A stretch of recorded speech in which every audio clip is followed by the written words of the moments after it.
Why do companies do the same thing that other companies are doing, especially if these arbitrary workforce and workplace cultures are shitty and toxic? Like 8-hour shifts.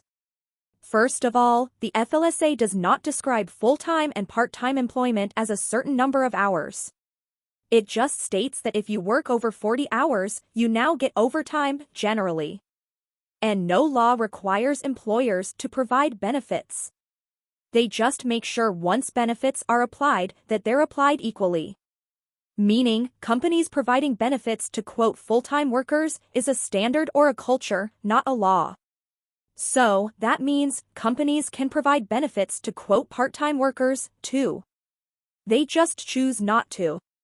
I say all of that to get out the way, any critiques to my upcoming little proposal that, oh no, we won't get benefits. So, just hear me out for a minute, will ya? Okay. Instead of working 8-hour shifts, coming home at the end of the week with no energy, miserable, dreading the next week, the next day of work, with barely anything to show for giving away your entire day so that the money you do get paid doesn't ever really seem to amount to the energy put into it. The shift standard should just be 4-hour shifts instead. I don't want any psycho-fucking-paths out here jumping up out their seats acting like they actually want to work more hours a week. Because not everyone likes not having rest, not having a life. Look. $30 an hour, at 4 hours a day, 5 days a week. $600 a week, and you and your departmental peers only worked 20 hours. You come home with much of your day still left, earning the same amount of money quicker and easier. While doing the same work. Not only this, it opens up more employment opportunities to fill in more shifts now that shifts are shorter, instead of having someone miserable staying there all day. As opposed to the current burnout structure. $15 an hour, 8 hours a day, 5 days a week.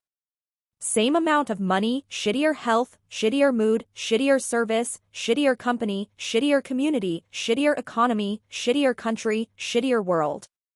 Companies have the money and resources to split the shift in half and hire a second person for the other usual 4 hours. However, you don't have to do that.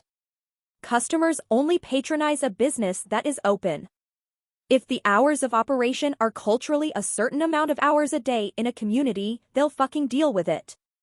They go to the grocery store in a blizzard because the bitch is open. Otherwise, they'll happily stay their asses home and go to the grocery store on a normal fucking day. There's no need to have slave-driving hours of operation. Dear corporate America, you're spending dollars to save pennies. You're paranoid about competitors, so you burn out your employees to supply a demand no one asked for or needed. And then you wonder why businesses are closing. Don't blame COVID and shoplifting. Just don't. So yeah, you won't lose business if you shortened hours of operation to align with shorter shifts. You won't suffer hiring more people if you keep the hours of operations the same despite shorter shifts and hire more people. You won't suffer as a company providing benefits to these hypothetical quote part-timers. Just provide different benefits. Or, don't be a dick and just provide the same benefits whether part-time or full-time. No company has closed its doors because it provided care packages to employees. Mathematically, paying double the hourly pay for half the shift is literally the same thing as half the hourly pay for twice the shift, dude. What's the fucking hold up?